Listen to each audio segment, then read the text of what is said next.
पंजाब की निगरां काबीना का इजलास। काबीना ने नवंबर 2023 से फरवरी 2024 तक 4 माह के लिए बजट की मंजूरी दी।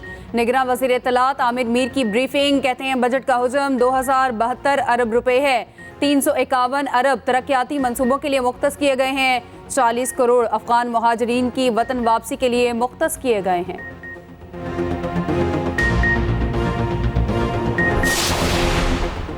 साबिक चीफ जस्टिस उमर अता बंदयाल और जस्टिस एजाजुल एहसन के नैब तरमीम कलअदम करार देने के फैसले से मुत्तफिक नहीं। अदलिया कानून साजी का उस वक्त जायजा ले सकती है जब वो बुनियादी इंसानी हकूक से मुतसादिम हो। कानून साजों के मुफाद को सामने रखकर कानून साजी जांचना पार्लियामेंट को नीचा दिखाने के मुतरादिफ है। हर इदारे को दूसरे का एहतराम करना चाहिए। नैब तरमीम केस में जस्टिस मंसूर अली शाह का 27 सफ़ात पर मुश्तमिल इख्तलाफी नोट जारी। इख्तलाफी नोट में कहा, नैब कानून तरमीम एक एग्जीक्यूटिव मामला है, अदालत मुदाखलत नहीं कर सकती। क्या इलेक्ट्रॉनिक सर्विलेंस की जा सकती है? कौन ऐसा कर सकता है? पीटीआई तो कह रही है कि उन्होंने किसी को इजाज़त नहीं दी। इस्लामाबाद हाई कोर्ट में ऑडियो लीक्स केस की समाअत के दौरान जस्टिस बाबर सत्तार के रिमार्क्स। करार दिया, सुप्रीम कोर्ट के साबिक चीफ जस्टिस की फैमिली की ऑडियो लीक हुई। वज़ीर आज़म ऑफिस और सुप्रीम कोर्ट के जज की ऑडियोस लीक हुई हैं। रियासत पाकिस्तान को एतमाद में लिए बगैर ऐसा करना खौफनाक फैसला है।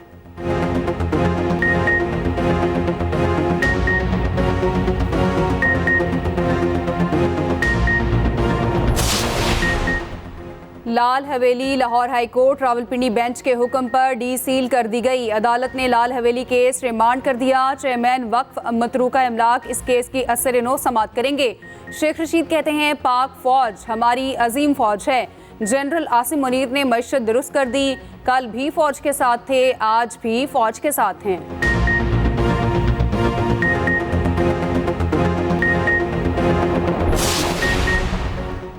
Chief election commissioner Sikandar Sultan Raja की वज़ीर आला ऑफिस आमद। निगरां वज़ीर आला पंजाब मोहसिन नकवी से मुलाकात। कहते हैं इलेक्शन मुकर्ररा वक्त पर होंगे। 30 नवंबर तक हल्का बंदियों का मरहला मुकम्मल हो जाएगा। इलेक्शन कमीशन इंतखाबात कराने के लिए तैयार है। निगरां वज़ीर आला पंजाब मोहसिन नकवी ने कहा, इलेक्शन कमीशन के साथ आम इंतखाबात के पुरअमन और शफाफ इनेकाद के लिए हर मुमकिन ताउन किया जाएगा।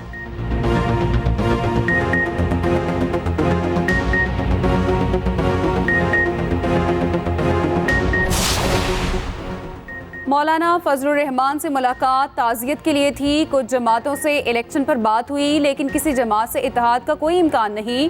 रहनुमा तहरीक इंसाफ अली मोहम्मद खान की एक्सप्रेस न्यूज़ के मॉर्निंग शो एक्सप्रेसो में गुफ्तगू। कहते हैं तहरीक इंसाफ आज़ाद और शफाफ इलेक्शन चाहती है।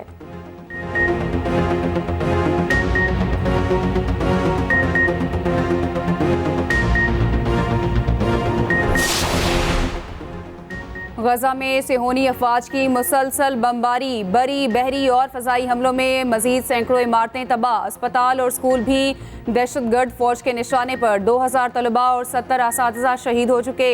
शुहदा की तादाद 8000 से ज़ायद हो गई। शुहदा में 4000 मासूम बच्चे शामिल। 20,000 ज़ख्मी मुख्तलिफ अस्पतालों में ज़ेर इलाज। इसराइल की अल-कुद्स अस्पताल के तरफ भी शदीद बमबारी। कतर की सालिसी में इसराइल और हमास के दरमियान जंग बंदी की कोशिशें। हमास ने यरगमालियों की रिहाई का इंदिया भी दे दिया। मुतालबात की मंजूरी से रिहाई को मशरूत किया।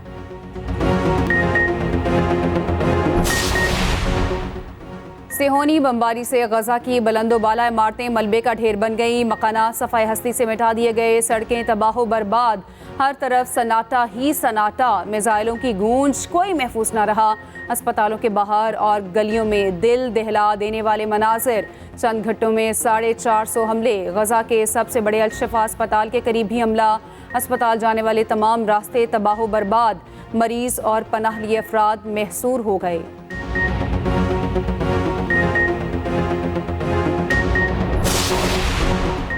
इसराइली बर्बरियत पर हमास की भरपूर जवाबी कार्रवाई। इसराइल की जौहरी तनसीबात के इलाके में रॉकेट हमले का दावा।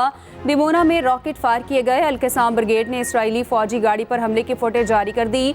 ज़मीनी कार्रवाई में शरीक एक फौजी ट्रक भी तबाह कर दिया। हमास का कहना है इसराइल के खिलाफ जंग फैसला कुन मार्का है। उधर हिजबुल्लाह के भी इसराइली काफिले पर हमले। गाड़ी तबाह कर दी। इसराइली चौकी तबाह करने की वीडियो जारी कर दी। गजा में इंटरनेट और मोबाइल सर्विस जुज़वी बहाल होने लगी।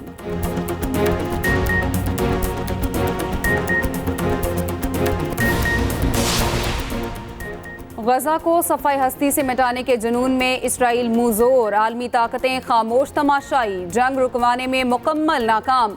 अक़वाम मुत्तहिदा की सलामती काउंसिल का तीसरा इजलास आज होगा। UN सेक्रेटरी जनरल का एक बार फिर जंग बंदी का मुतालबा, कहा गजा की सूरत हाल तेजी से खराब हो रही है। ईरानी सदर इब्राहिम रईसी बोले, सिहोनी हुकूमत रेड लाइन पार कर चुकी, जो किसी को भी एक्शन लेने पर मजबूर कर सकती है। फ़लस्तीनी सदर का अरब सरबराही का हंगामी इजलास बुलाने का मुतालबा।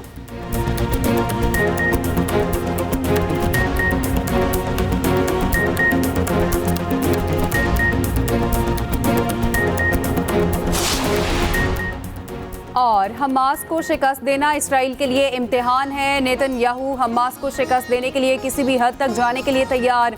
गैर मुल्की मीडिया के मुताबिक इसराइली वज़ीर आज़म का कहना है, हमें हमास को हर सूरत शिकस्त देनी है।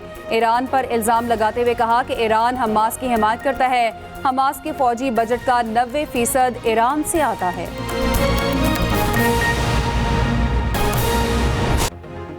अस्सलामुअलैकुम, आप देख रहे हैं एक्सप्रेस न्यूज़। मैं हूं सादिया जफर। न्यूज़ हेडलाइंस आप जान चुके हैं। खबर देंगे, शेख रशीद की लाल हवेली को डी सील कर दिया गया। रावलपिंडी में शेख रशीद ने लाल हवेली के अंदरूनी हिस्से का जायजा लिया।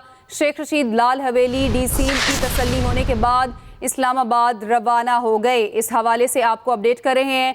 शेख रशीद की लाल हवेली को डी सील कर दिया गया है। शेख रशीद ने लाल हवेली के अंदरूनी हिस्से का जायजा लिया। शेख रशीद लाल हवेली डी सील की तसल्ली होने के बाद इस्लामाबाद रवाना हो गए हैं। इस बारे में आपको बताते चलें कि शेख रशीद की लाल हवेली को डी सील कर दिया गया है और शेख रशीद ने लाल हवेली के अंदरूनी हिस्से का जायजा लिया। शेख रशीद लाल हवेली डी सील की तसल्ली होने के बाद इस्लामाबाद रवाना हो गए। अपडेट करते चलें आपको इस बारे में। शेख रशीद की लाल हवेली को आज डी सील कर दिया गया और शेख रशीद ने लाल हवेली के अंदरूनी हिस्से का जायजा लिया। शेख रशीद लाल हवेली डी सील होने की तसल्ली के बाद इस्लामाबाद रवाना हो गए हैं। अहम खबर से मुतालिक आपको अपडेट कर रहे हैं। शेख रशीद की लाल हवेली को डी सील कर दिया गया है। शेख रशीद ने लाल हवेली के अंदरूनी हिस्से का जायजा लिया। शेख रशीद लाल हवेली डी सील होने की तसल्ली के बाद इस्लामाबाद रवाना हो गए हैं। आज ही अदालत की जानिब से ये हुक्म दिया गया था और उसके बाद आपको बताते चलें कि शेख रशीद की लाल हवेली को डी सील कर दिया गया। शेख रशीद ने लाल हवेली के अंदरूनी हिस्से का जायजा लिया है। इसी पर बात कर लेते अपने नुमाइंदे इमरान असगर हमारे साथ हैं। जी इमरान, इस बारे में मजीद बताइए। जी बिल्कुल, जिस तरह आपने बताया, लाल हवेली और जो अवामी मुस्लिम लीग की बैठक है उसको आज से 1.5 माह कबल जो है वो सील कर दिया गया था महकमा औकाफ की जानिब से, जिसका मुकदमा शेख रशीद और उनके भतीजे ने हाई कोर्ट में लड़ा। तो लाहौर हाई कोर्ट से बाज़ाब्ता तौर पर डी सील का हुक्म होने के बाद महकमा औकाफ ने तमाम जो ताले लगे थे लाल हवेली के उनको तोड़ दिया, जिसके बाद शेख रशीद वहां पर अपने वकला और दीगर साथियों के साथ पहुंचे। शेख रशीद ने न सिर्फ अवामी मुस्लिम लीग की सियासी बैठक का जायजा लिया, बल्कि अपने बेडरूम और दीगर जो कमरे हैं उनका बगौर जायजा लिया और तसल्ली करने के बाद वो यहाँ से वापस चले गए। आज से 1.5 माह कबल जो सियासी बैठक बंद हुई थी, आज उसकी रौनकें बहाल हो चुकी हैं। लाल हवेली के मुलाजमीन आ चुके हैं, जबकि लाल हवेली से मुल्हिका जितने कारोबारी यूनिट्स थे वो भी बहाल हो गए और ताजरों ने अपनी तिजारती सरगर्मियों का आगाज कर दिया है। जी इमरान असगर, आप हमें अपडेट कर रहे थे, शुक्रिया आपका।